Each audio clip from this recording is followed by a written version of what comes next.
All right, wow. What a Sunday of football. A lot had happened tonight. A lot of talk about what we watched tonight on Sunday Night Football. A lot of fans are not happy. I'm a little disgruntled too. And we're going to get into it. 30 seconds. Let's do the 30-second countdown right here on Hanna Time. Cornelius Brad Hanna on Global Sports Broadcasting Network. 30 seconds coming up. Let's do it. 1, 2, 3, go.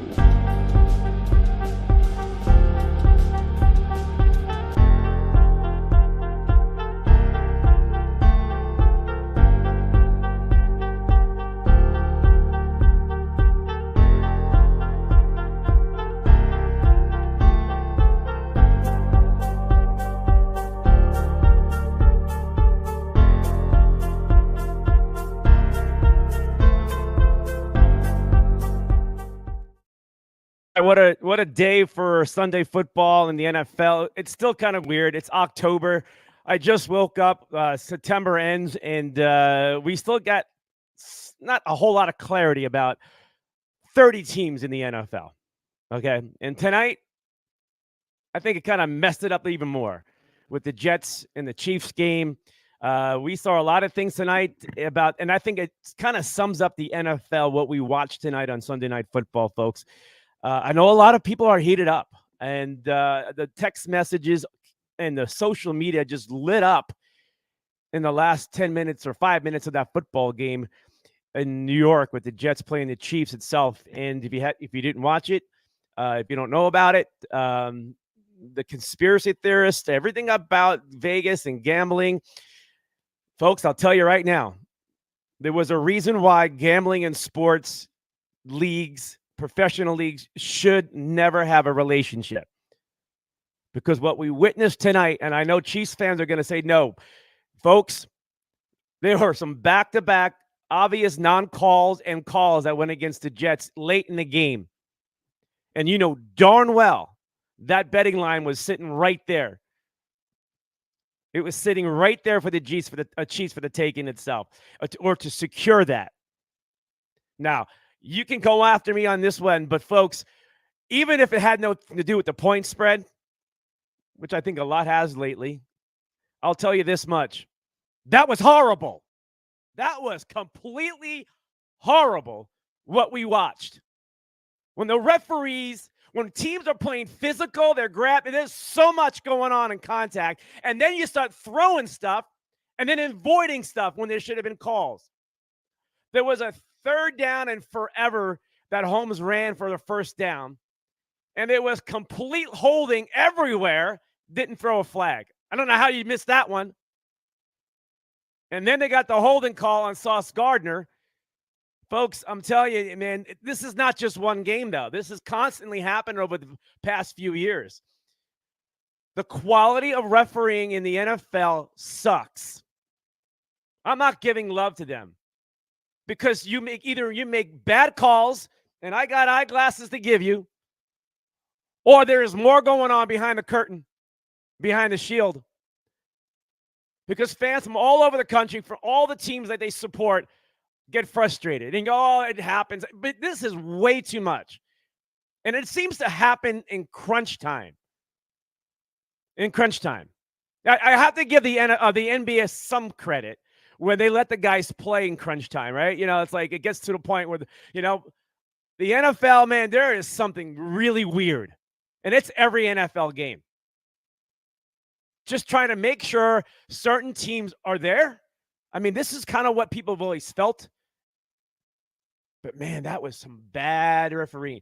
Yeah, there was grabbing, but there was both players grabbing. Look at this photograph, folks. Look at this photograph. Okay, this is the big key of the game. Okay, so there is contact. Okay, and there is a grab. But there's also a grab by the receiver himself, too. Okay, now, incidental contact, you can also say that too. Even the announcers said in this Jet game tonight with the Chiefs that there was much more going on than what we witnessed there. Robert Saleh is very upset. You can see him going off on the sidelines if you didn't see that.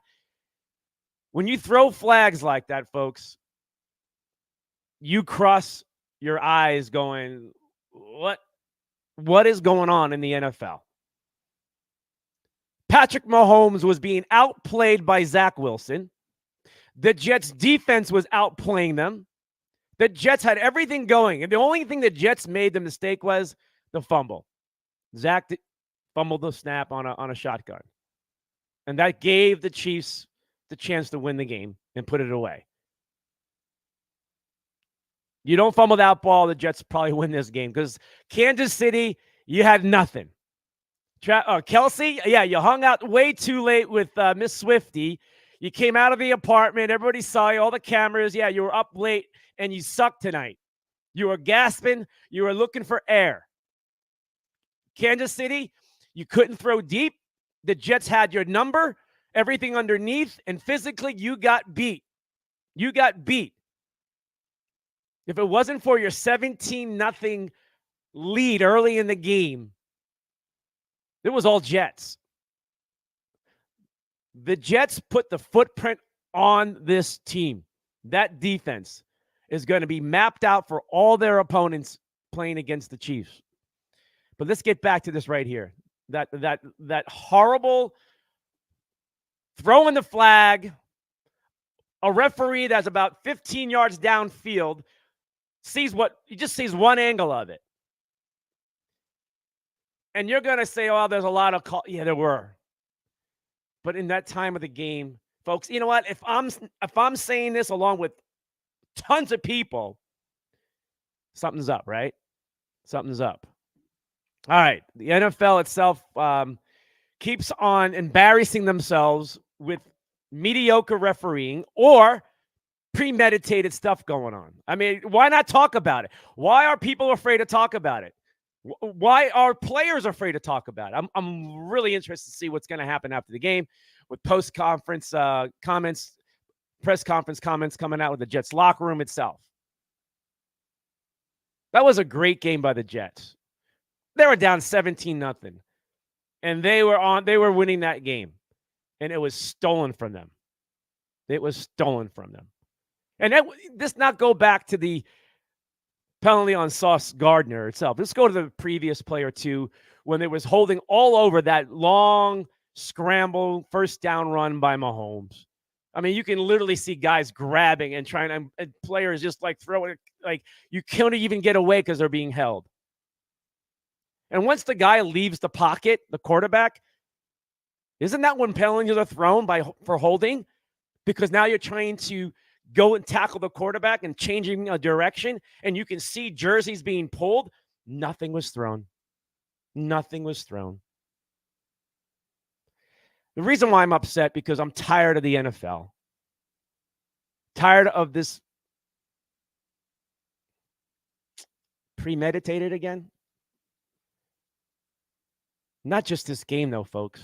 This game just kind of puts everybody back into that circle again, inside that circle going, what do we got to do to, like, what is it? How frustrating is it? It really is frustrating. We saw this last week in some games also. When it comes down to the crunch time part of the game, all of a sudden, like, the penalties come out of nowhere, or the non-calls don't even call. It's like pick and choose your moment. Let them play, but they wait for their moment. And sometimes it may not work, but man, I tell you, it's frustrating. If you're a team in the NFL that you're rooting for, you got to blow somebody out to avoid all this crap. You really do. You got to blow somebody out because all the NFL wants is close games. So they'll do anything they can to make it interesting. And I also believe more than ever before that the NFL has certain teams, just like other sports, to make sure they're the popular ones. They really are. So they're going to make sure that they are at the elite part of the standings, right? They're the teams down in December, in January, postseason football. This is what they need. And the NFL is going to say, "Low, like we're the crazy ones, right?" Like when we're watching our own governments around the world, of these, the global governments and all this crap people play. People are not stupid, folks, and we're being thrown BS as if we just got to accept it, and that's what they don't care. and we're just still buying it. We're still paying for it. Think about that. Think about that. It's nonsense. It's a bunch of crap what we watched in those last minutes of the game. If anything, we needed to see this team and this game go down into an overtime, or the Jets get their last possession. Like, this game deserved that kind of finish. And you had America and global football fans watching this and wanting the Jets to get a shot, because that's what that would have been a great finish. And you say, well, maybe they were trying to. No, they cannot have Mahomes at 2-2. Couldn't do it. Couldn't do it. Zach Wilson outplayed Mahomes.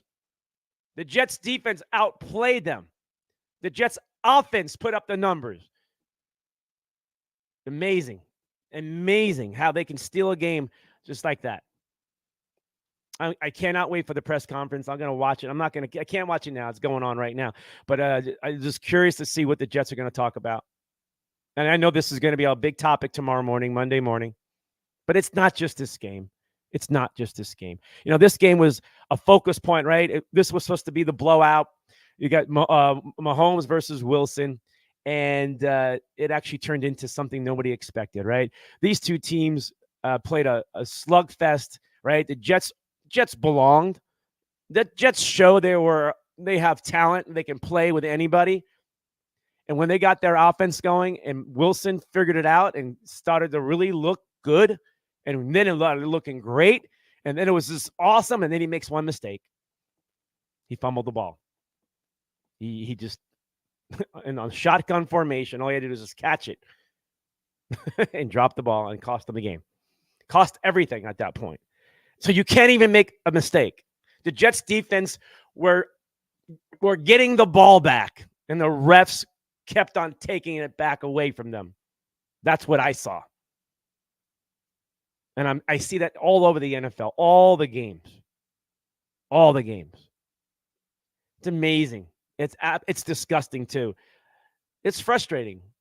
When I watch NFL games, I have a totally different perspective more and more every week, every year. And it's actually like, it's like dissolving my interest because of this crap. This is supposed to be your best referees. And I don't care if anybody's out there go, they make mistakes or there's penalties on every play and all this stuff, right? That's the excuse that I've been hearing for decades. But still, we get crap calls thrown and flags not being thrown. That's not consistent. Be consistent. When you're watching holding penalties every play by Kansas City Chiefs players, offensive linemen, they couldn't stop that defensive line. You can't just throw why not? Stopping the Jets doing damage. Frustrating. But the Jets definitely opened up a book on the Kansas City Chiefs offense, and that is they have no deep threat. Everything's underneath.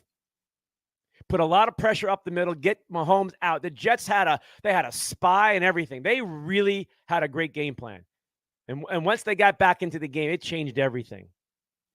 Everything. And you got to get a lot of love to Zach Wilson, too. A lot of love. All right, I'm going to move on, man. But this was really frustrating for this watching football tonight. It just doesn't make sense to me. But what does make sense is this. In the NFL itself, where is your team in the NFL? Where is your team in the NFL? Are you happy? It's October 1st. Wake me up when September ends. It's over. Do we have clarity? Do we need another week? I'm going to go through every NFL team right now. And I can probably say only a couple of teams I have distinctive clarity. And I also have an idea of where these teams are going to be going. A lot of it's fluff. A lot of it's hot flashes. A lot of it's just one great game and a bad game. right? Look at Miami. Blew out somebody and got blown out today. That's real. And that is real. Because you're all on Miami's bandwagon. But Buffalo has only given up 55 points this season. Buffalo has only given up 55 points this season. After a shocking loss on first week of the season, very well could be undefeated right now. They've been great. And the Dolphins, with all the crazy love and two of this and all that Tyreek stuff and how can you stop them? They don't have a defense in Miami, and they haven't had a defense all season long. They've been able to outscore you. They've been getting up 119 points this season. That's what it is. The Miami Dolphins, because they have no D in Miami and no D in Dolphins. And that's real. Miami's going to struggle and fight, try to outscore people because they are going to give up points. They're going to. They may beat up on the bad teams because they don't, they outscore them and just double down on that crap. But up against the better teams, beware. Beware. Buffalo is the best team in that AFC East, not Miami. And Buffalo proved it today. They did. The Jets, you saw what they are. A fighting, scrappy team. They had Aaron Rodgers. This team will be right up there with Buffalo. And what you saw with Zach Wilson tonight and he broke out tonight. Maybe better things are going to come. But the Jets are who they are. They're going to fight. They may win a couple of games. They may be right around 500 when this season ends. The Patriots going to have their worst season. It's been a bad season. They got blown out. The worst loss in Belichick's career as a coach. It's real. Not changing. Not changing. You go to the AFC North. Baltimore is doing what it does every year and then falters in the end. I don't know who Baltimore is. I don't know what they are. What a nice game today. They're in first place. That division's far from over in the AFC North. I don't know if Cincinnati can figure it out. They're 1-3, and they have only scored 49 points, the Bengals, in 4 games. 49 points for a team that was supposed to score a lot. They're a mess. Giving up a lot of points, too. The Browns, they're 2-2. The Steelers are 2-2. Steelers just got a lot of offensive problems. It's just vanilla offense. But they always finish strong, and they probably will finish strong. It depends how far behind they are. If the Steelers just maintain and weather the storm and improve and get better by November, you'll start to see this team spring up. That's who they are. So they're in it, but they got to be better. They can't fall behind like they did last year. For the Browns, it looks like the Steelers itself. They're right in the middle. Got to weather the storm and get better and be there in the end and have a shot in the playoffs. Maybe a division title, because I don't think anybody's running it away in the AFC North itself. So when you come down to like point differential in that division itself, right now the Ravens are a plus 41. Okay, AFC North.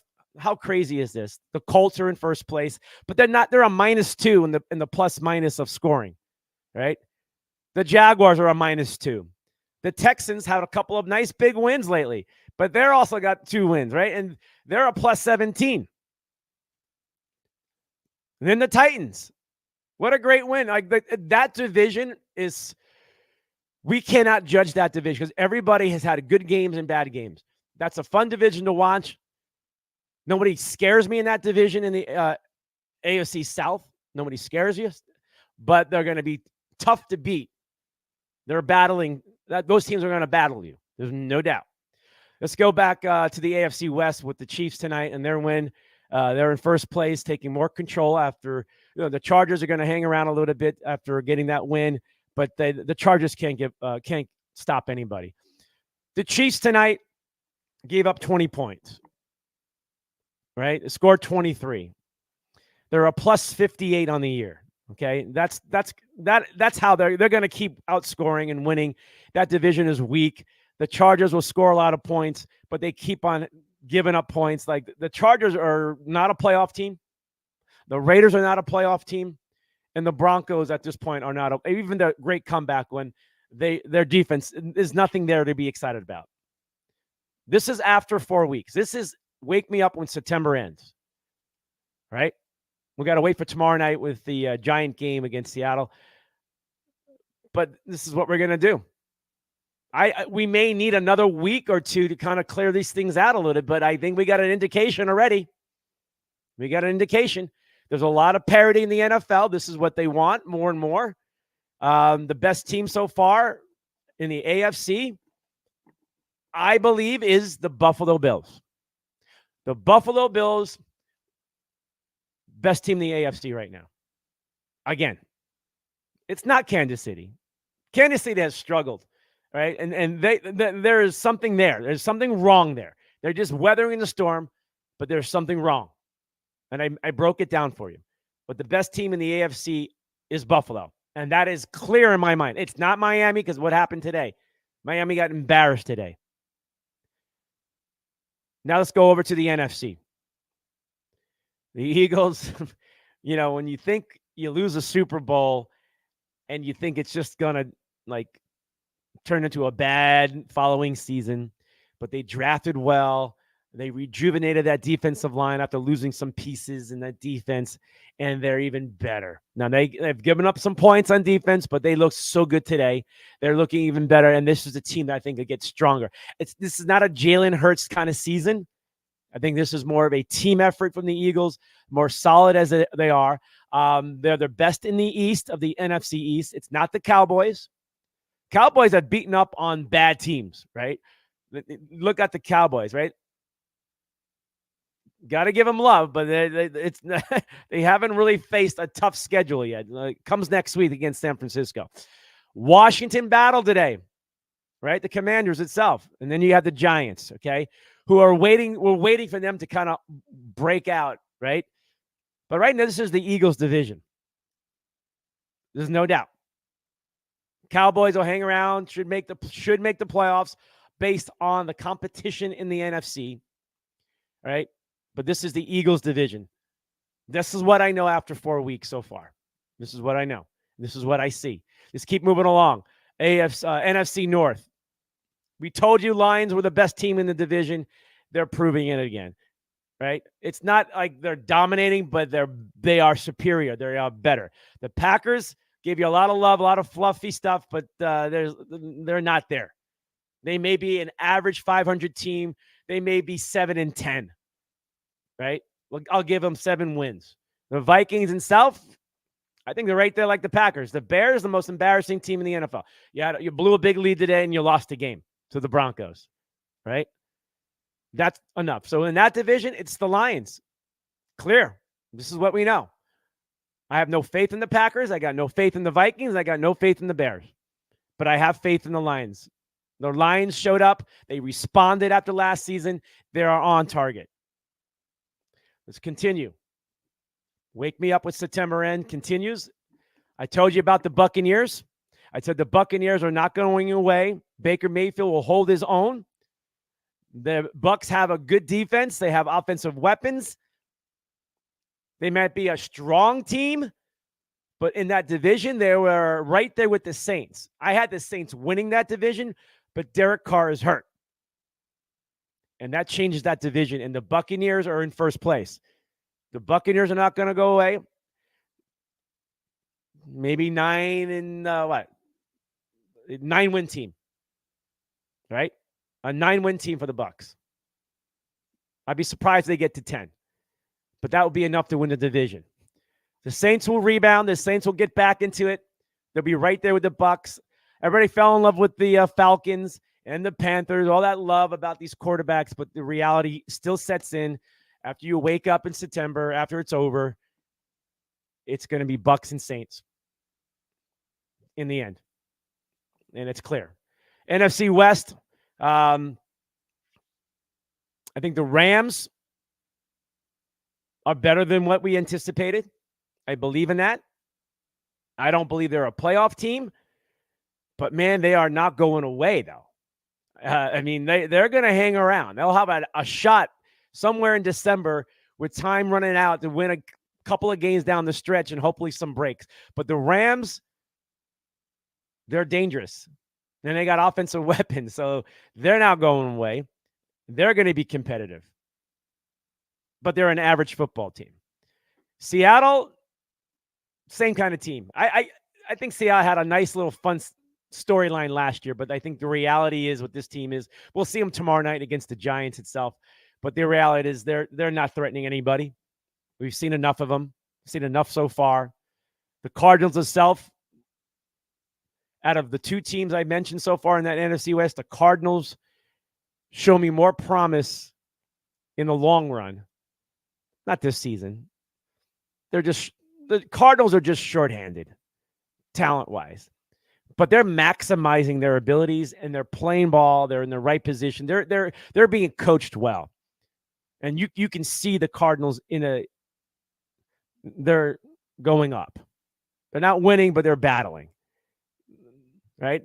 Every team is going home after playing the Cardinals going, that was not easy. Right? Like that team's got balls, right? Like that's what they're saying. That's a good thing. Cardinals may win 3 games, but you pretty much know that at this point they're going to battle. They're going to punch you in the face, but do they have enough punches, right? Like that's the thing with the Cardinals. That's what we learned, right? They battled today against San Francisco. They were right there, right? I mean, the Cardinals, every game, Cardinals are entertaining to watch, right? And that's something that we were not anticipating. But then Josh Dobbs rose up to the occasion, and he makes plays, and the offense is stabilized, right? 49ers itself, the best team in football, but Brock Purdy had a great percentage game. They're just a sound football team. And that's why they probably will end up going to the Super Bowl, because they're sound. They're consistent. They got the machine running. But they're beatable. The way the Cardinals played them with lesser talent, you can see it. But it's not going to happen during the regular season. They're going to steamroll the regular season, and the 49ers will be there in the end, playing some tough teams and with home field advantage. We'll see how it plays out. But we know who they are, right? So that's my take on all the teams in the NFL. But in all reality, the ones that I have a lot of faith in right now are the Buffalo Bills in the AFC. Everybody else in the AFC, I'm not buying yet. I'm not buying the Chiefs. Tonight gave us a good indicator about the Chiefs, but the previous games too. We witnessed it. But they have enough to get through and get past some weaker teams. Okay? We'll see how this plays out, but they don't scare me. They don't scare. They're not a scary team. But the AFC, it's just Buffalo right now. They're for real. In the NFC, it's Eagles and 49ers. Eagles and 49ers. But I think we're being more surprised about the NFC's competitive spirit and how they're battling. Their teams are better. We thought it would be a weaker division conference because of the quarterback play, but Jared Goff is playing at a high level, folks. Remember, he was a joke in a lot of people's verbiage, right? But he's not. Jared Goff is playing ball. He's got that system down, and they're playing well. They're playing very well in Detroit. They got their quarterback. I'm not surprised. And they will compete. The AFC, to me, has more convincing, better teams right now than I see in the AFC. AFC is mismatch. It's like a lot of 500 teams. Like you just don't know who's good. Each week, it's like, look what happened to Miami today after what last week was. But they gave up 20 points last week. They battled 2 weeks ago. See, we fall in love with what? The hype, the narrative, the highlight reel. But when all said and done, after 4 weeks so far, it's Buffalo in the AFC, the Eagles in the NFC with the 49ers, and right there are the Detroit Lions. They got ballers too. Those are the only kind of I got clearer minds that these teams are going to be that. Dallas, I don't know. I don't know who they are yet because we watched what happened against the Cardinals. Okay. We saw that. They played against weaker opponents. The Jets were lost in that game against Dallas. The Giants were completely lost. So, the Cowboys really did their business, but really wasn't challenged. You want to see Dallas get punched in the face. The Cardinals punched them in the face, and they buckled. Yeah, the Cowboys had injuries, but so a lot of teams. But these, that's the case. But so I'm not there yet with the Cowboys. I'm not there yet. All right. You guys have been great so far. I appreciate your time in here. That's my rundown with waking me up when September ends. We may need one more week or two in the NFL to really separate teams. But the NFL is so much in a parity mode. It's going to be hard for you to be a gambler in the NFL. I would really watch how you bet in the NFL. All right. Let's talk about this right here. Chicago Bears, Lovie Smith, when he was let go as the Bears coach, they were 81-63, 3 playoff appearances, a Super Bowl appearance. And then here came Mark Trestman, 13-9, 13-19. John Fox thought he was going to be something special, 14-34, right? Matt Nagy, didn't happen. Now we have Matt Eberflus in there, and it's a disaster in Chicago. And maybe you shouldn't have gotten rid of Lovie Smith, right? Maybe you should have held on a little longer. But they just can't get the right coach or the right whatever is going on in Chicago. But they're truly heading towards a number 1 overall pick in the NFL draft next April, where it's going down. And, you got to give love to this guy a little bit today who had a great first half, but then he disappeared in the second half. And the Broncos just found a way to win a game. It was the ugly game. It was 2 bad teams, and one had to win, I guess. But he was having a career first half. 16 for 17, Justin Fields. 3 touchdown passes. Not bad. Not bad itself. All right. So, latest news on Aaron Rodgers, folks. Aaron Rodgers at the game tonight brought some stability, brought some cohesiveness, some of his manifestation that he loves to bring to the locker room. And it seemed like it did have a way to affect the Jets tonight. He watched the game from the booth itself, basically from the suite. And he's walking without the boot on his foot. He's looking in a rigorous 5-hour workout, and he promises himself and everybody else that he'll be back before this season ends. I knew Aaron would give it his best shot. I didn't think he was done. And I'm looking forward to see if he can finish this and find a way to get back on the field. But he believes in it. And the training and rehabilitation that he's going through is nothing like anybody else has done, rupturing your Achilles heel. And he'll be going into some rigorous training when he gets off the crutches here real soon. And what a story that would be if somehow the Jets were able to hang around in the season, and then Aaron somehow makes this comeback, and boom. What a story that would be. But I want the story. I'm rooting for the story to happen, and we'll see what happens itself. All right, so there's your football roundup. We kind of have an idea how this season's going. We don't know. We'll probably have 10 teams in December all having playoff opportunities. It's going to be exactly what we've been watching. And the referees tonight showed us once again that overall throughout the league, every game we have issues with referees, and it continues. This was supposed to be the best of the best, but they make bad decisions, poor decisions, or were they premeditated or fixed? And a lot of people now are leaning on the fix. The society is tired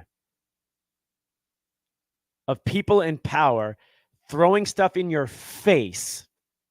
If it's from sports, if it's something else at work, if it's something else with your government, right? It's like nobody cares anymore because you keep buying into it.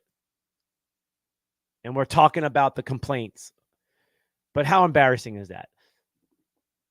The NFL, if you truly want to, just go to flag football. Just go to flag football. Get it over with. Just end it. because you can't hit right. You can't sack a quarterback correctly, right? I saw one of the Jet defenders tonight. How he had a running start to blow up Mahomes. It would have been legal. He would have destroyed him. And I said to myself, it would have been legal, but they would have thrown a penalty because he destroyed Mahomes. But the defender somehow decided not to hit him. It was really strange. He's number 4 for the Jets. I think it's Reed. And that just told me right there, defenders are afraid to hit the quarterback. He had every shot and maybe to a point knocking him out of the game. I mean, it was that close. I think the announcers even said that. And it was like, why didn't he hit him? And they gave credit to Mahomes because he was able to slip away. Now, I think the defender didn't want to hit him, didn't want to get called for roughing the quarterback. But that's not football. That's not football. Might as well go to flag football. All right, let's switch and go into some baseball mode, folks.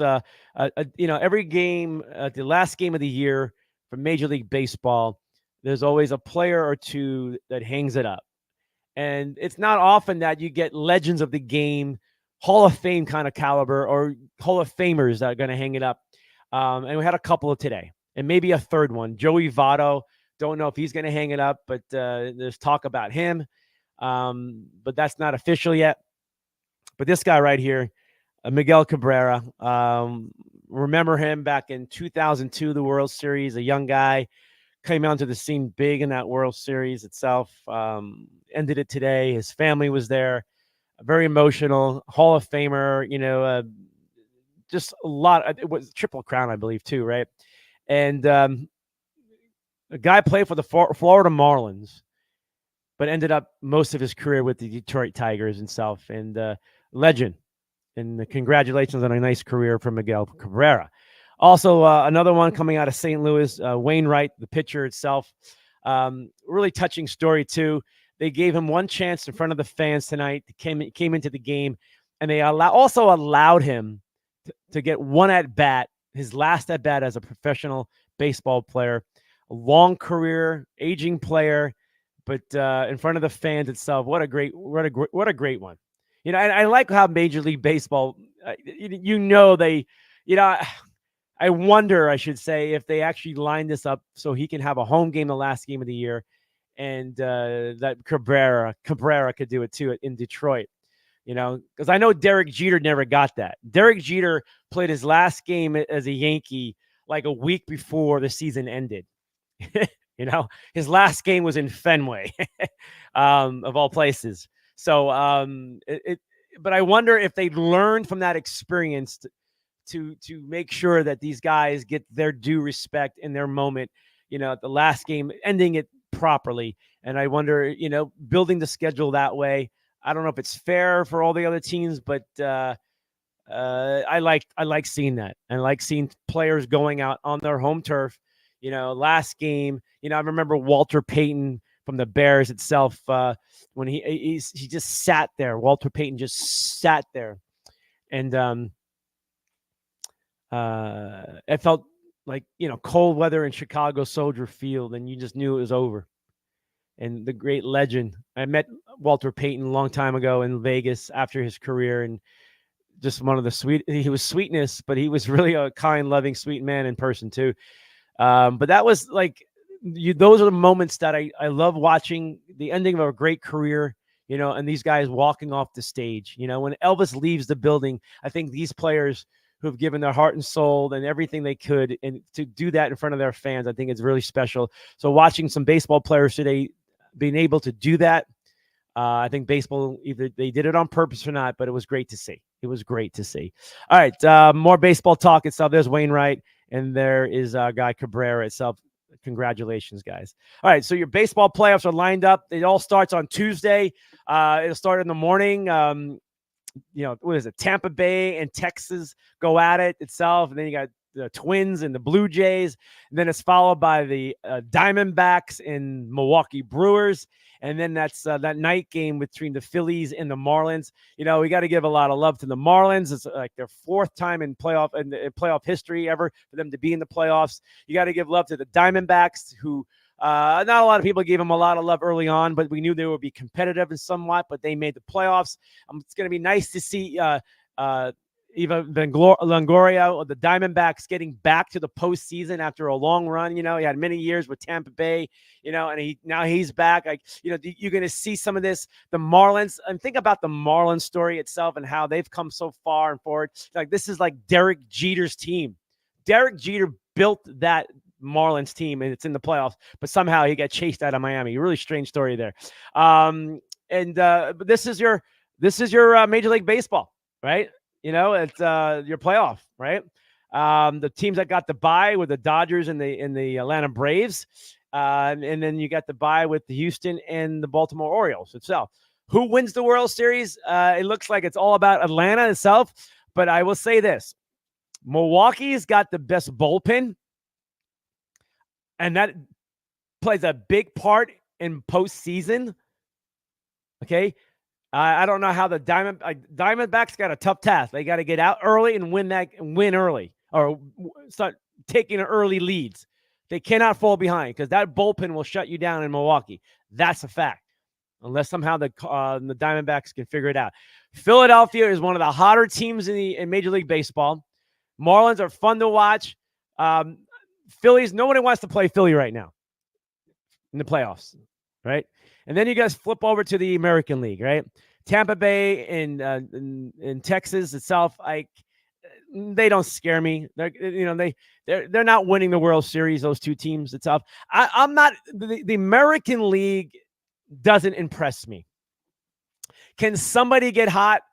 Does Minnesota? I mean, yeah, Minnesota. Does that scare anybody? No, it doesn't. Toronto, they backdoored in. I mean, they have players, but they got issues, right?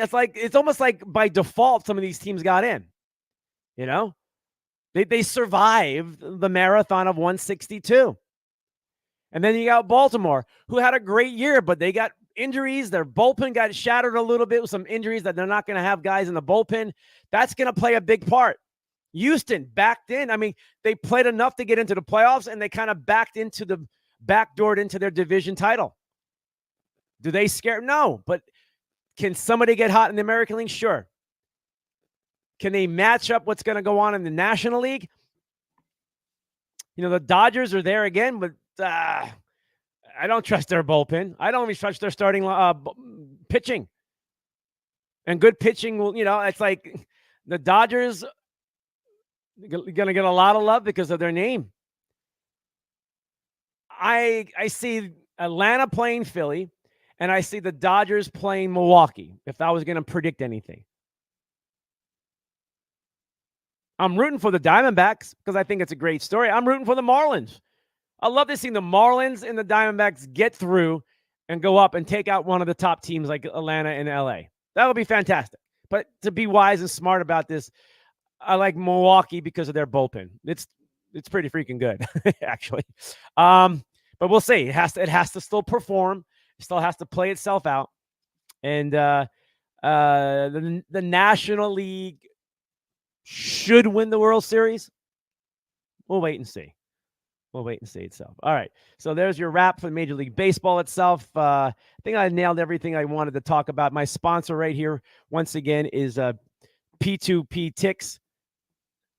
You got to go on this line, folks. If you want to make an exchange with somebody direct person to person, this is where you go. You do not have to, this is not a listing for tickets. You don't go on this site and find tickets. This is where you got somebody who wants to buy your tickets, or you find somebody and they're like, let's make the deal. You go here where legally it's going to be taken care of, money back guaranteed, and you have an agreement, documented everything. So you have a place to go to protect you. It's safe, secure, money back guarantee, P2P Ticks. Check it out itself. It's get the app itself right now. I know you can get it through the Apple Store itself, but go ahead and grab it. Download it for free. P2P Ticks, safe and secure. It's not just for sports. It's for constant anything or tickets. Anywhere, anything you want to exchange ticket-wise, and you don't want to go, or you got to get rid of your tickets, or you got to buy. This is where you go. Make your deal online and make it there. P2P Ticks. safe and secure, money back guaranteed itself. All right, folks, that's going to wrap it up for the Sunday NFL football itself and some baseball talk. Big game tomorrow night to watch. I'm looking forward to. We're going to have a Monday night party over at Twin Peaks in Tempe, Arizona itself, with a bunch of football fans and others out there. I'm going to root for the Giants because I had them going to the playoffs. So if they don't win, I'm going to look bad. But, it's football. Got to enjoy it while it lasts, right? But I'm not happy. I'm not happy how the league and the referees, bad taste tonight watching that game between the Jets and the Chiefs. But we'll have to regroup and get into another week of football, week 5, and see how this thing plays out itself, folks. So join me again tomorrow night, too. We'll have 2 shows tomorrow itself. We're going to have another NFL show. We're also going to have a Cardinal show this week. Also, previewing their game next week itself against the Bengals. And we're also going to go baseball. We're going to have a special guest, baseball insider, to preview and match up with all the all the stats and numbers, the inside part of the game about baseball with all the teams that are in the playoffs itself. That'll be fun to watch because it's going to be hot and heavy Tuesday, Wednesday, Thursday.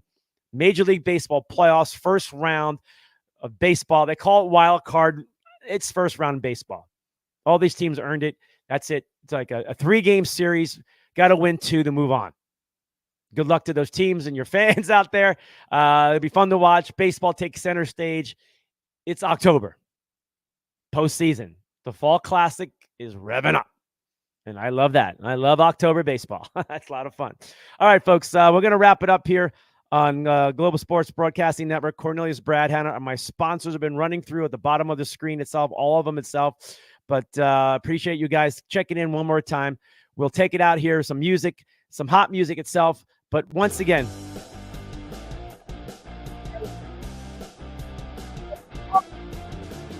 and keep leaving me your comments itself. I know you're a lot of comments there. Wait, you know what? Before we get the music up, Stu, I got the music. I got Henry here. I got Mariana here. Henry says Cards will win 5 games. Rams are not good. Bengals are bad. Falcons aren't good. May be right. Maybe right. 6 wins for Seattle. I get it. Kenny Salinas in the house. Appreciate it. AZ Angels. Packers will get better, as will the Broncos. We'll see. Lucy in the sky. She's there. And who else is popping on the show tonight? Christine down in Tucson, Arizona. Eric Goldberg in New Jersey. I'm sure he's pissed off about what happened tonight with the Jets. Amy Napper-Kelza. How you doing, Amy? Good job. Mike Johnson in the house. Appreciate that. Juan Otero in the house. Good job. The ref was really bad call on the ref. Yeah, we see the Nick Hanna in the house also. Jose, Danielle. Hey, Jose. Can you see? Appreciate you popping in stuff. All right, guys. Love you guys. Appreciate it. Hanna Time. Global Sports Broadcasting Network. We're out.